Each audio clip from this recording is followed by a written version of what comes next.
here at Colubrids. Real hot day out, about 94 degrees right now. Yesterday hit a high of 97 to 98. Came outside nice and early just to hydrate the plants, give them some water. Now I want to make a toast to everybody watching the video, a toast to the future babies coming.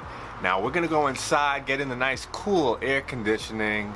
I got some special things to show you guys, but first just want to make a toast to all of us. Oh yeah.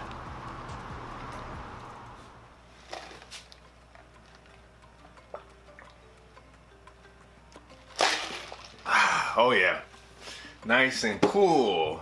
Nice cold coffee. Normally, you know, I got my hot Stumptown coffee brewing, but it's too hot today. Need something to cool us down. Now, this is an exciting video. As a breeder, we get really excited a couple of times a year. One, when the breeding season starts and you see those eggs for the first time.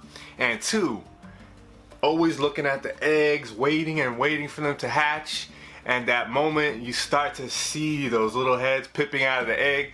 Those are the two most exciting moments for a breeder. And today is one of those days. Looking through some bins, we got some eggs. So I'm gonna show them to you. I'm gonna set them up in the egg boxes, show you how I do that. It's gonna be an amazing video. I'm so pumped up. Oh yeah. So here is Nevada. I put an egg laying box in and she went in it. No eggs yet. I'd never seen any locks. As you know, I put Vegas with her. I seen no signs of interest. And I also put Crimson with her. I saw some signs of interest, but I never seen any locks. But I said, let me just put the egg laying box in just in case. Now, Eleanor had her pre-lay shed 7 days ago. She went in the egg laying box a couple of days ago and then came out just checking it out, but she hasn't laid any eggs yet. You could see all the way from her tail the scale separation. She is just swole and loaded with eggs right below her head. Look how wide she is. She's gonna have a nice, beautiful clutch of eggs. Give her a couple more days and hopefully we have some pearly whites. So Pumpkin shed out 5 days ago. So it's probably gonna still be about a week before she lays, but she is just looking gorgeous. And she bred with Riddler last season. We did the same pairing and some of the babies were absolutely amazing. So the next video, hopefully we have a nice clutch of pearly whites from Pumpkin. Oh yeah.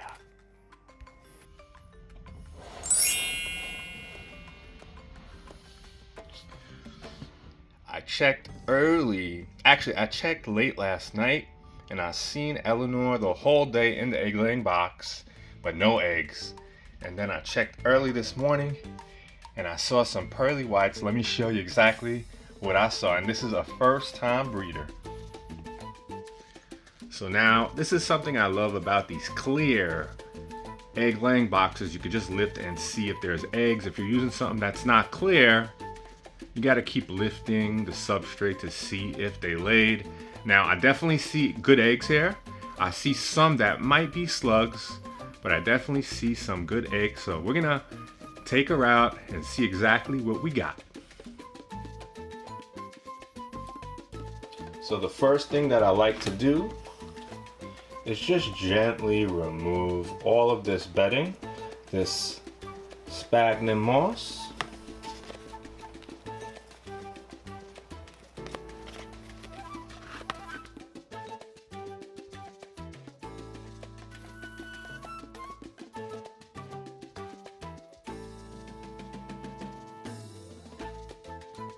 So you could see a lot of nice eggs here.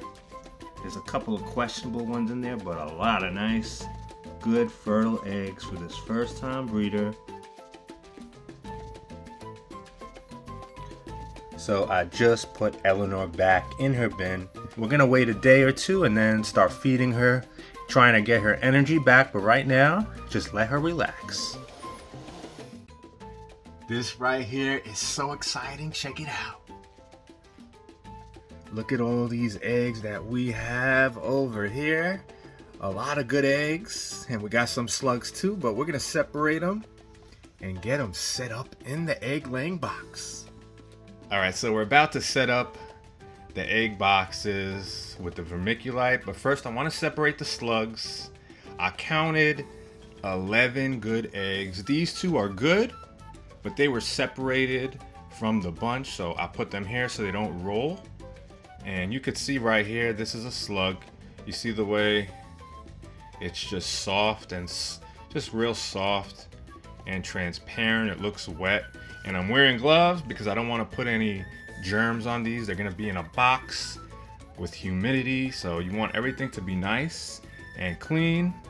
Now these are all nice and firm, white, stuck together, so I'm gonna leave them like that. And then you have these right here, which are slugs. That's a slug. This one's questionable. And then we have another good egg here. We have one little slug right there. You just see how it's squishy, real squishy, but a good egg, nice and firm, connected. So I'm gonna remove some of these slugs. And remember, just be real gentle. These eggs could take a little bit more punishment than we think. Sometimes, I remember the first year doing this, separating them, I was scared like that right there. I thought if I pull it, the egg yolk would just pull out. I thought that these were really weak, but they're actually really strong and gummy. So this is a slug. You see how it is? All right, so I separated the slugs. These are the slugs right here. 1, 2, 3, 4, 5 slugs. These two are good now. This one is questionable because it's really over here. It's kind of soft, but everywhere else looks good. I think this egg will harden up and be okay. So let's set up the egg boxes and then we're gonna candle these, see if we see any veins. A lot of people use perlite and a lot of people use vermiculite. Some people use moss mixed with perlite. I prefer vermiculite. Now, this is the brand that I use, Virgo. I got this at Home Depot. I believe this whole bag was like $4.99 or $5.99. I got this 3 years ago. This was from when I first started breeding.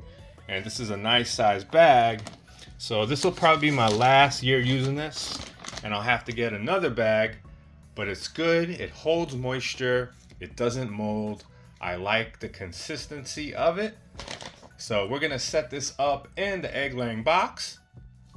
All right, so usually I dump about 3 cups. Well, this is probably 2 cups for your measuring, but I add around 3 of these solo cups. Give it about 2.5 inches deep.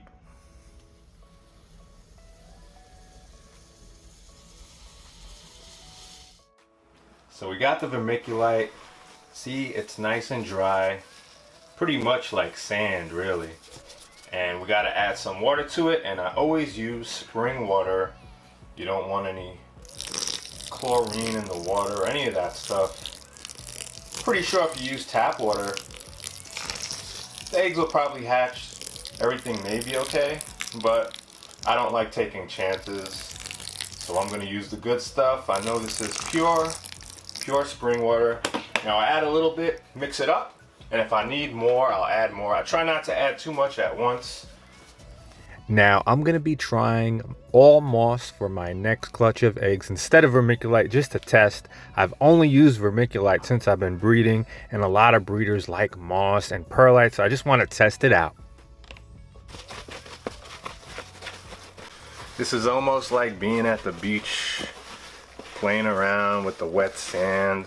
Now you just want to mix this up real good, and just like the moss that we use for the egg laying box, you want it to be damp but not soggy wet, and when you ball it in your fist, you don't want it to be dripping at all, just nice and damp.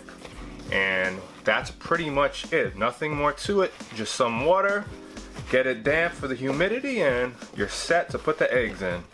So now, this is one of the tests I use. I just take the vermiculite, I ball it in my fist, I'm squeezing it pretty hard, there's no drips coming out, and you want it to be like a meatball when you release. See, it holds its form like a meatball, but then it just falls apart if you do that. That means it's not too wet, it's just right.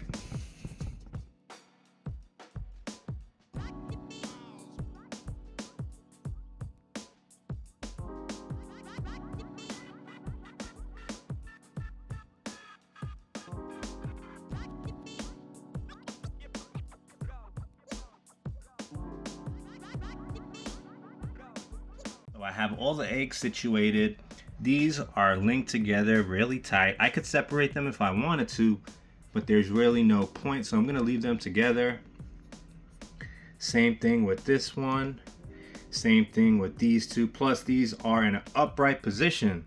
So if I separate them, I wanna keep them in that same position.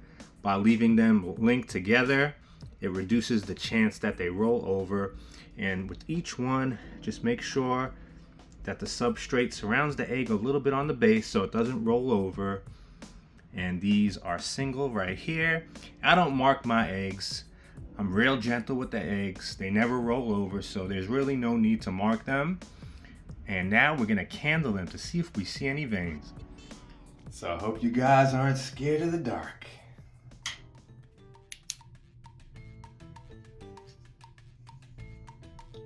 So we're just gonna use a nice high-powered little flashlight. You could use your camera on your phone, just put the flash on and you'll be able to see it. But since we're recording, I'm using this nice high-powered flashlight, and you don't always see veins right away. Sometimes you don't see them for a couple of days. Sometimes you see them right away, so let's see what happens. So it's always exciting candling the eggs for the first time. You don't have to do it, it's just something I enjoy doing. And this clutch, some of the veins are very, very faint. You could barely see them, and definitely on camera they're not showing up much.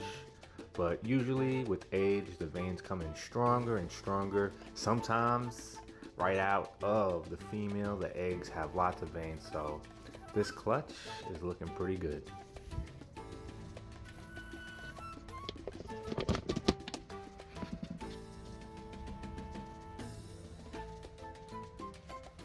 Now, if you're wondering exactly what I'm using to put the eggs in, it's the shoebox plastic bins from Sterlite. They come in different brands, Rubbermaid, Sterlite. They have some other ones. I actually have another brand I use when I have less eggs. I have a smaller one. This is when I have a nice sizable amount of eggs. Of course, if you're breeding Burmese pythons or anacondas, you might need one of those really, really big ones because the eggs are huge. But for colubrids, such as cornsnakes and king snakes, a big clutch will fit in here nicely.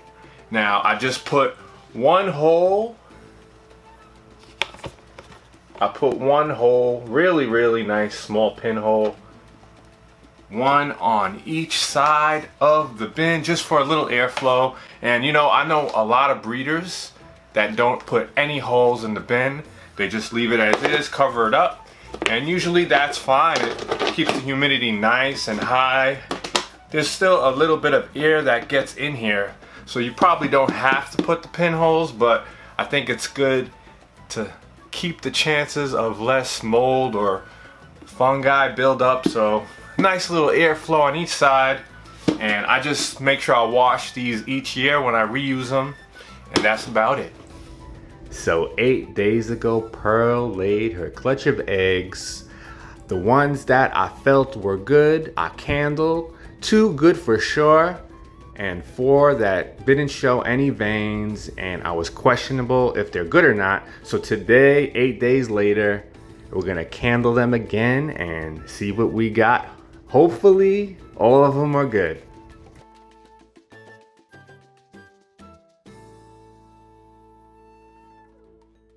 And the rest of these are slugs. You can see the tips are just totally squishy.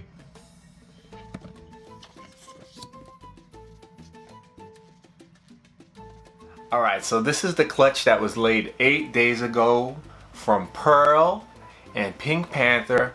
And we had a little bit of, it was exactly 2 good eggs, 4 questionable, and 6 slugs.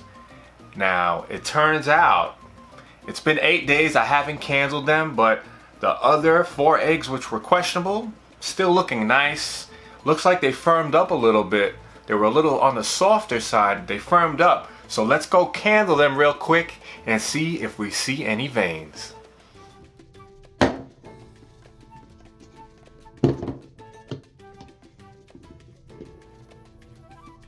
So these were the 2 good eggs that I was sure that were good, nice, firm.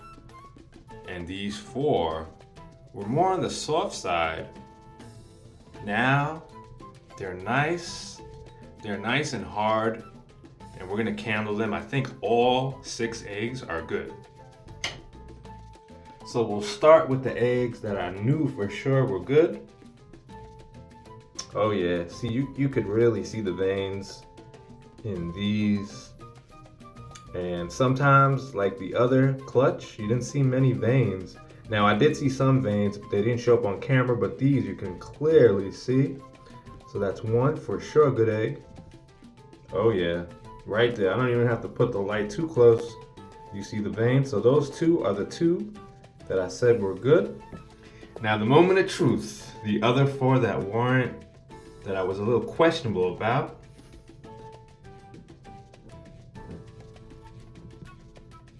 Oh yeah, look at all those veins. Now the other one. Oh yeah, look at the veins. And now the last 2, oh, look at all those veins. And the last one.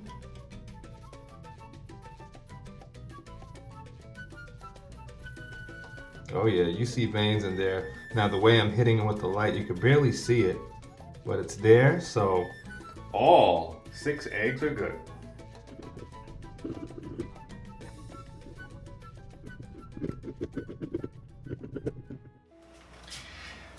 Alright guys, so all 6 eggs in this clutch are fertile, so that's a relief.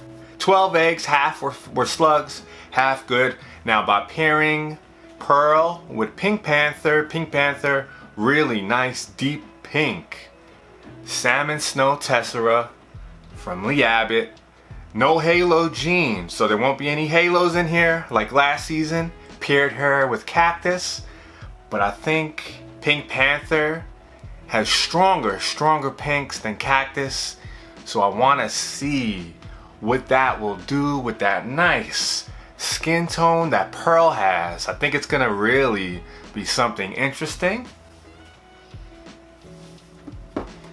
And a nice big clutch from Eleanor and Cactus. Now, I'm trying to produce some extreme red factor oketees by putting Cactus with Eleanor. Some of the babies will take that red factor as well. Some of them will get the halo. And you know what? I really never produced anything besides your Abbott's oketees. So this is something new. Sometimes you gotta mix some things up, and I'm not sure exactly what these babies are gonna look like, so it's really exciting. So, you know, there's a lot of ups and downs when it comes to pretty much everything, and that's no exception to breeding. I didn't brumate my corns this year like I told you, and besides the timing, there's other benefits, but the timing is something that I think may have affected me a little bit. Paprika was paired with Riddler, my Extreme Abbott's Okatee female, one of my favorites in this collection. Beautiful girl. If you watch the channel, you know who she is. Now, I never had a pre-lay shed yet. I went in the bin. This was about 2 weeks ago. I didn't record it. And I didn't even put the egg laying box in because she didn't even start to have her pre-lay shed. And I saw it was about 12 slugs buried in the aspen. So I took them out, I disregarded them. Now, she did shed out maybe 3 weeks before pairing her with Riddler, so that was probably the time I needed to pair, so I was off by around a month. Now, because I didn't bromate her, I couldn't get the timing perfect. I thought it would work out. Pumpkin worked out, Eleanor worked out, but with her it didn't. So definitely gonna bromate my snakes. And you know, things happen. You know, I know enough about breeding corn snakes, but as much as I know, there's more that I don't know. Tons of stuff that I don't know that I'm gonna learn as I go along. So it's just a learning experience. Just gonna learn, and next time come out stronger. Now, I hope you guys enjoyed the video. I'm gonna give you updates on those eggs. When Pumpkin lays, we're gonna get out the camera, do some more recording, and if anyone else lays, we're gonna record it. Now, I hope you guys enjoyed the videos. Feel free to leave comments. Now, I'm going out to a nice restaurant tonight. Celebration time. I'll catch you guys in the next one.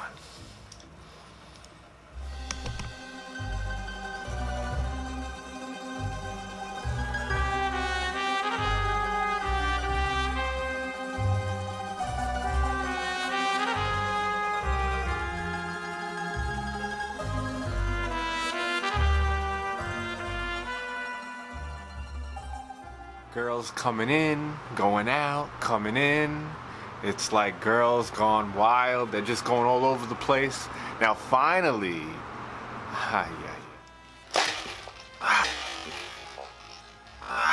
oh yeah. Alright, so this is the clutch that was laid 8 days ago from Pearl. And I forgot.